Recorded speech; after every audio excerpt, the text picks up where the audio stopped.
In an earlier video, I pointed out that Cr Clancy was a junior officer in the Army. I think her behaviour here shows that. She wants to spend $70,000 plus duplicating effort on war memorials when there's already a register in New South Wales, but she claimed that $80,000 was too much to pay for childcare. Where are our priorities? I would suggest that it's important we honour our history and those who served, but I'm concerned about how our council is prioritising spending. We've walked away from local daycare services, which was essential for working families because it cost around $80,000 a year. Yet Cr Clancy now wants us to spend $70,000 to duplicate a war memorial register that already exists at a state level.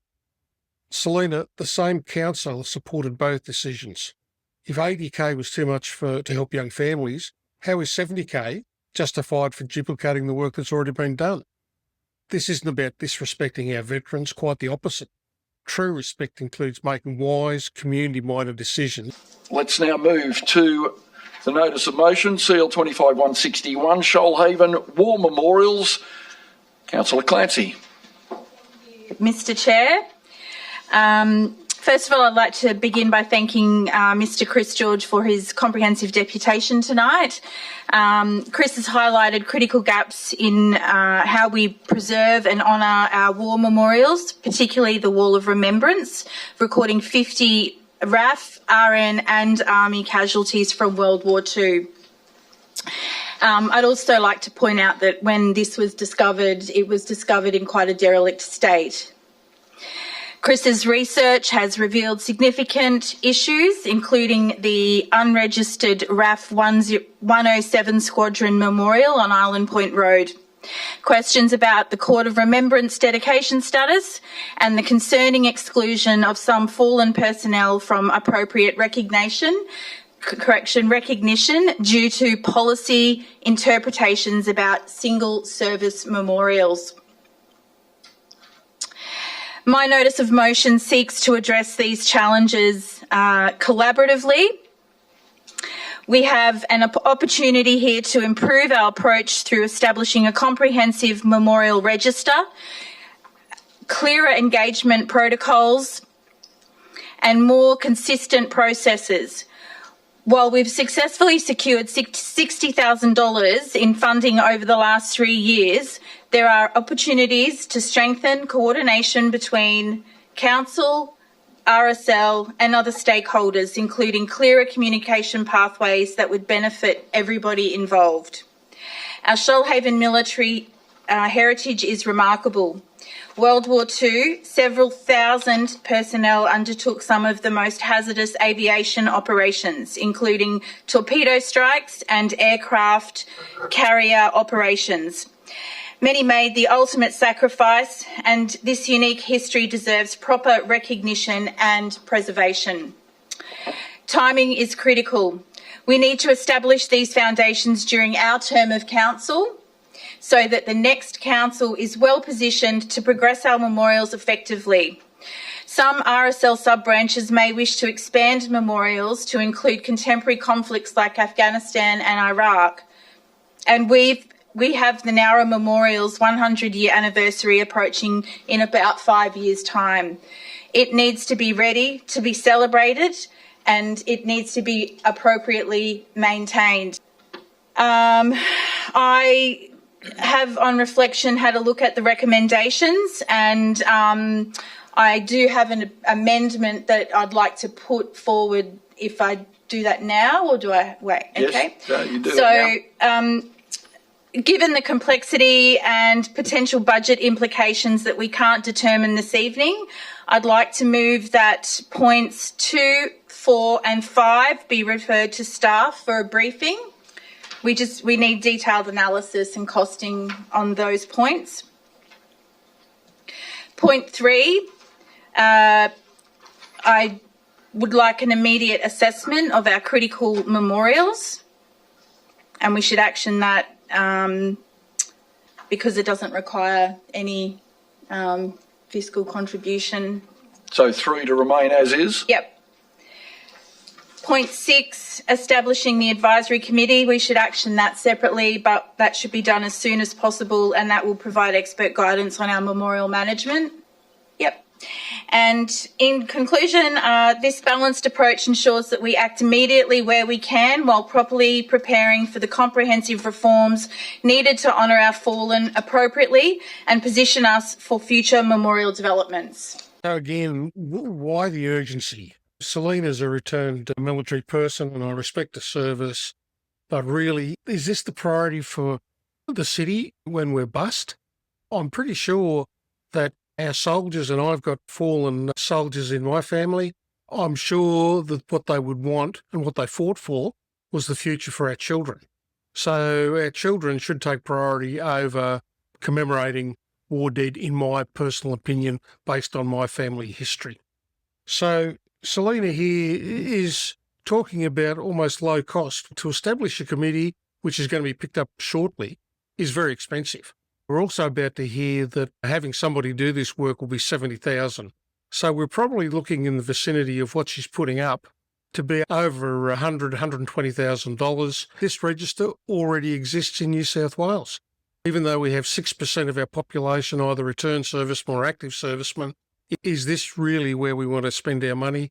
And what about the service clubs, the RSL sub-branches and the RSL and other service clubs coming to the fore? If it's so important, there should be a groundswell in the community to pay for this, not the council. Mr. Chair, look, I agree with this wholeheartedly in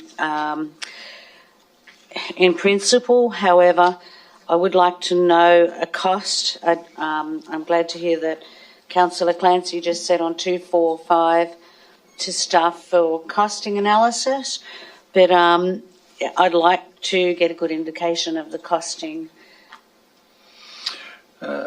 Through you, Chair, I have had a chat with staff today. There is no dedicated resource to do this, so it would mean in a vicinity of $70,000 to dedicate a staff member to do this. 70,000 was that? Yeah.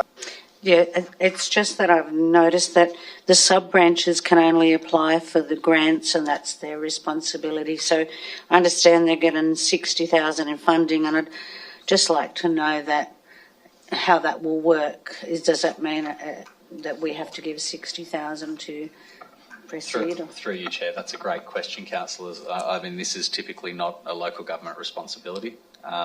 So they're all the things that we would need to work out. I mean, a large part of the registration asset evaluation and then ongoing maintenance is not something that councils would typically undertake. So they're all elements that would need to be worked out, evaluated by staff as a result of this. Councillor Boyd. Yeah, I agree. I don't think it is a council responsibility, and I don't know. I'm not sure why we are looking at taking on this responsibility for our memorials.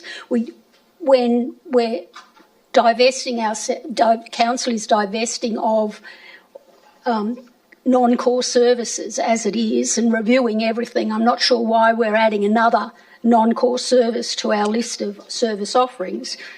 And I think that a lot of this work is duplication of what is already happening.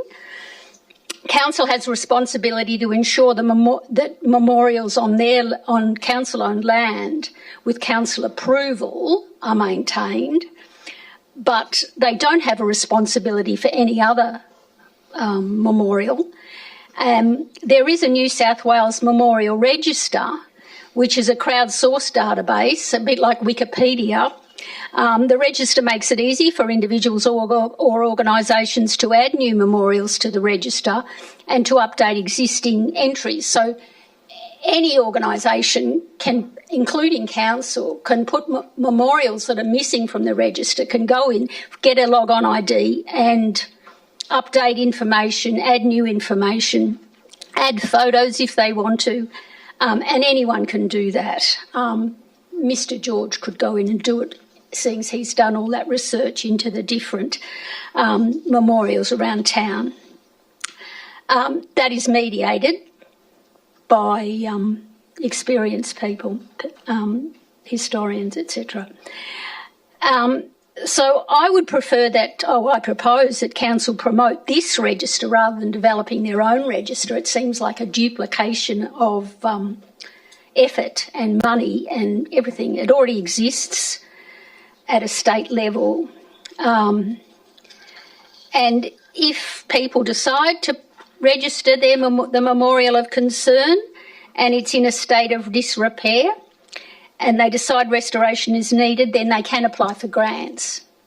But so long as that war memorial is in the register, they can apply for grants. And those grants come out twice a year. So it's all fairly accessible to people, and I'm not sure why we would want council to duplicate that process. There you go. That's Councillor Boyd, and she hits it right on the head. All this work can easily be done, doesn't need to be done by council. There's a register that exists in New South Wales. The person who spoke at the meeting, he could go and do this work if he wants. He could also apply for grants if he wants. And the only council obligation is the one that's on council land. Again, I'm not sure what Councillor Clancy's on about. She penny pinched on the daycare issues, and here she is wanting to throw probably more than 70,000, probably more than 120,000. So it's 60 and 70, 110, that's without the committee. So it's just crazy nonsense. Thank you, Mr Acting Chair.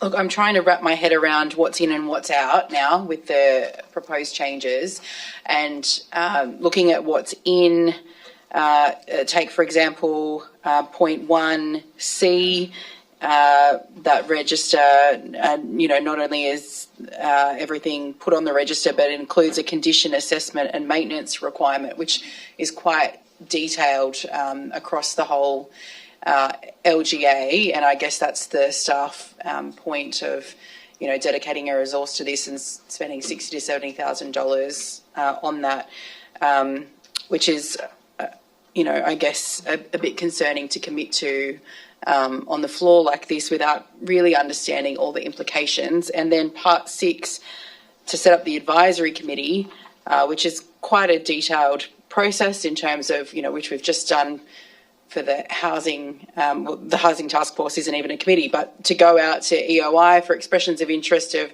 who would be on it, and then voting the members of that, and scheduling in the meetings and doing minutes and agendas, all of which we're winding back and cutting back on committees. And I'm wondering whether a working group for that reason is better. But these are all the things that I think we should discuss at a briefing. I think we should take it all to a briefing to understand each line item and get a report back from staff with a recommendation on how to proceed.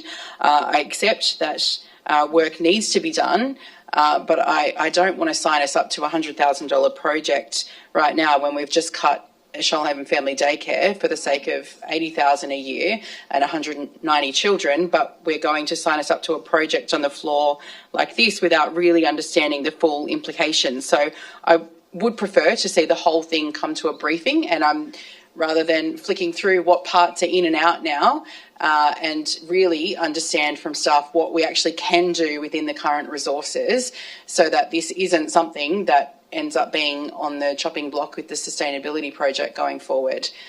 Is the mover open to us considering all of these at a briefing?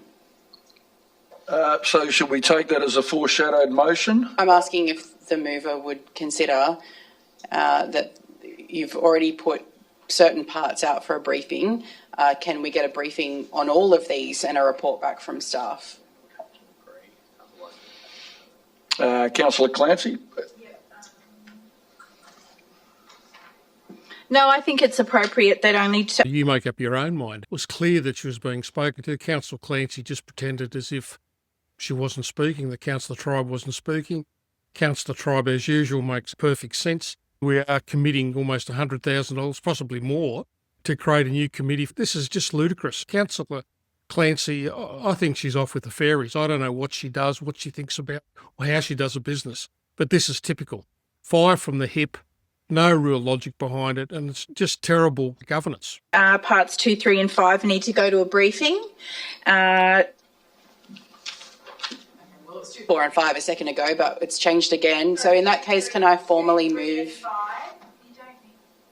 2, 4 and 5, I believe. 4 and 5, yeah, that's what I said. 2, 4 and 5 should stay, so should go to the briefing, and the rest remain as is. There's no complicated change.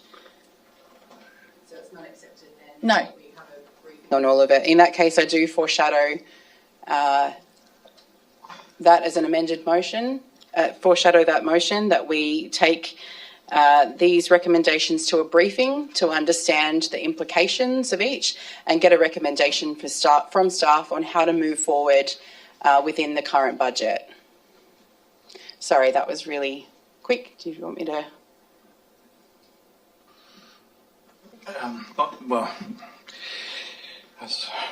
Mine was just a question. So just around the, as an example, on the entrance to the narrow showground, we have a war memorial there. Who actually takes care of that?